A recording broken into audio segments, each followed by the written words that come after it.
is creating community and celebrating everything it means to live a meaningful, vibrant life. My favorite thing about Mooresville, I think just the welcoming community, the people, they're so kind, and there's a lot of diversity here that's just, I don't know, it's hard to find it in other places. I'm a writer, and I've written 5 books. Oh, my favorite comfort food, I think, has to be shrimp and grits. Because I'm a new Southerner, well, I'm a 17-year Southerner. Shrimp and grits is so good, it's just so comforting, and it's gluten-free. Oh, sitting on my porch swing, just swinging and listening to the birds and, just enjoying Southern life. Oh, goodness. Okay, my favorite birthday party had to be my 40th, which was a while back, but we had a roller skating party at Fry's Roller Rink. You know that place? Oh my gosh, it's so fun. So, roller skating rink party. I didn't get hurt. It was good.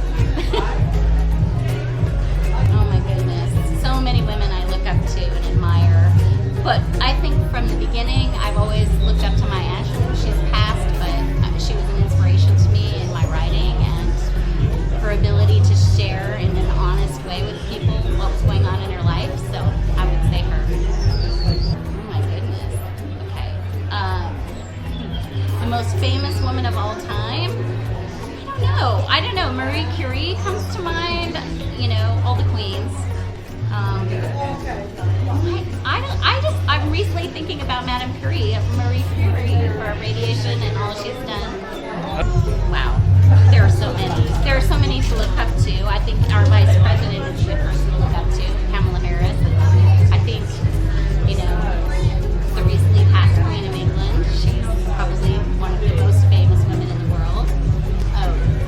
I think to be a strong woman means to have integrity and honesty and to keep persevering in the face of everything that we have as challenges, glass ceilings, break them. Being a comfort and a caregiver as well to our families. It's all the things. I don't know, but good job. I don't know who started celebrating Women's Day. Jimmy Carter? Yeah, ding, ding, ding. Okay, great. Well, what a good man.